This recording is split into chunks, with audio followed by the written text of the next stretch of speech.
نحمده ونصلي على رسوله الكريم اما بعد فاعوذ بالله من الشيطان الرجيم بسم الله الرحمن الرحيم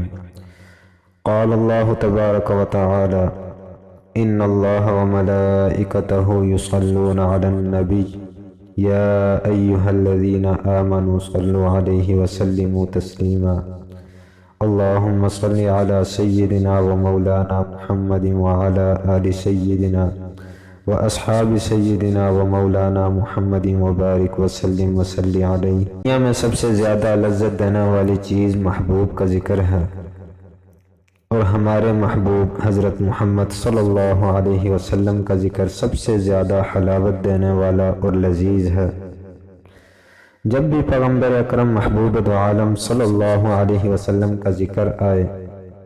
تو زبان کی ساری شیرینی مٹھاس اس نام نامی اسم گرامی میں جھلکتی محسوس ہو۔ کتنی ہی پرمسرت گھڑیاں ہوں گی جس میں محبوب دو عالم صلی اللہ علیہ وسلم کا ذکر مبارک ہو۔ ارشاد رسول اللہ صلی اللہ علیہ وسلم ہے، من صلی علیہ صلاة واحدۃ صلی اللہ علیہ عشرا۔ ابو ہریرہ رضی اللہ تعالیٰ عنہ سے روایت ہے کہ حضور صلی اللہ علیہ وسلم نے ارشاد فرمایا، جو شخص مجھ پر ایک دفعہ درود شریف پڑھتا ہے اللہ تعالیٰ اس پر 10 رحمتیں نازل فرماتے ہیں۔ درود شریف جو بھی ہو اس کے فوائد بہت ہی زیادہ ہیں،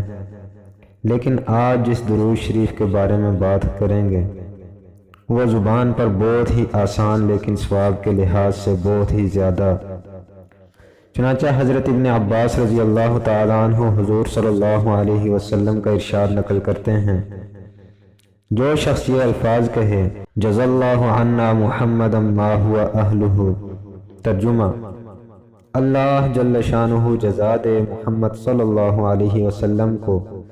ہم لوگوں کی طرف سے جس بدلے کے وہ مستحق ہیں، تو اس کا ثواب 70 فرشتوں کو 1000 دن تک مشقت میں ڈالے گا۔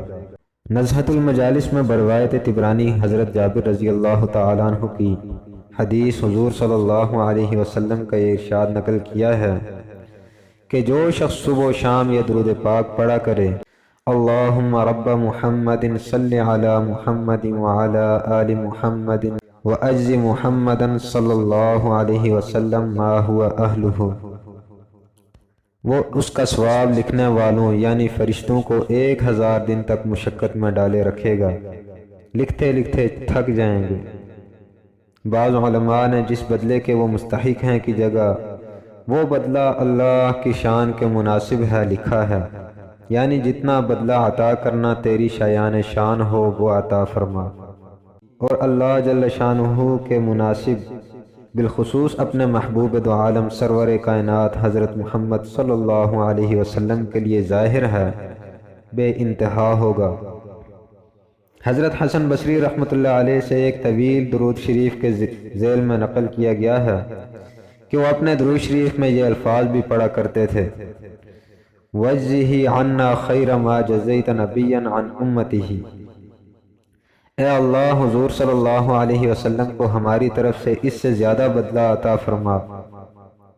جتنا کسی نبی کو اس کی امت کی طرف سے آپ نے عطا فرمایا۔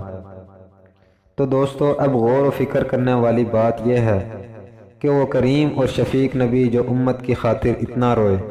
کہ ان سے پہلے اور ان کے بعد قیامت تک کوئی اتنا نہیں رویا، ان کی ذات اقدس پر درود و سلام کا ہدیہ ہم پر لازم ہے۔ اللہ تعالی عمل کرنے کی توفیق عطا فرمائے۔ وآخر دعوانا ان الحمد للہ رب العالمین۔